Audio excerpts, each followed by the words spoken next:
Horror can be a gateway to exploring pertinent topics. Grief, politics, and mental illness are just a few that come to mind. Founders Day, directed by Eric Bloomquist from a screenplay by him and Carson Bloomquist, struggles to string its multiple story threads together. The dialogue is a bit wooden, and the flat small-town politics should be more engaging than they actually are. The result is a horror film that has a lot of interesting ideas, but they're ones that never fully work or come together cohesively. Founders Day's characters are extremely thin. To properly understand any film, I have to understand the characters and their motivations.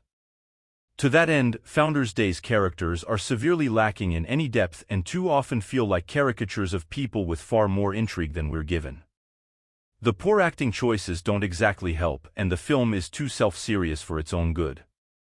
William Russ Turn as Mr. Jackson, the kindly history teacher, is a grounding force, and his performance exemplifies what the film might have been had every actor given as strong a performance. And yet, Russ isn't exactly helped by the Bloomquist script, which is infatuated with providing too many red herrings and plot twists. By the time of the big reveal, I wasn't exactly clear on what any of the characters were truly gaining from any of the murders, or what changes were so worth fighting for that they would resort to such rampant violence to achieve them.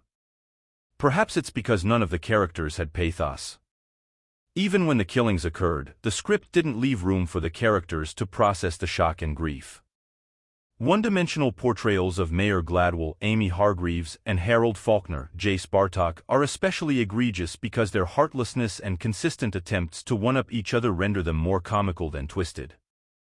Naomi Grace does the best she can to imbue Allison with quiet strength and sadness, but she barely has time to emote before the next murder sends her running. The film's story seems rather simple. A battling mayor and her opponent are too caught up in winning the upcoming elections to actually do anything they promised their town, much less be there for their children. Enter the masked murderer, whose killing spree starts with Faulkner's rebellious daughter, Melissa Olivia Nikkanen. The themes are there, too, as Founders Day explores the issues with politicians and their empty vows, and what might happen when the focus becomes on maintaining power and winning over everything else. However, the film tries to do way too much, and its ending suffers greatly for it.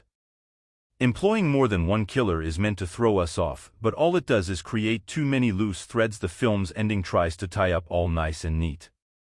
It didn't work, and the conclusion left me feeling empty and indifferent rather than horrified and tense.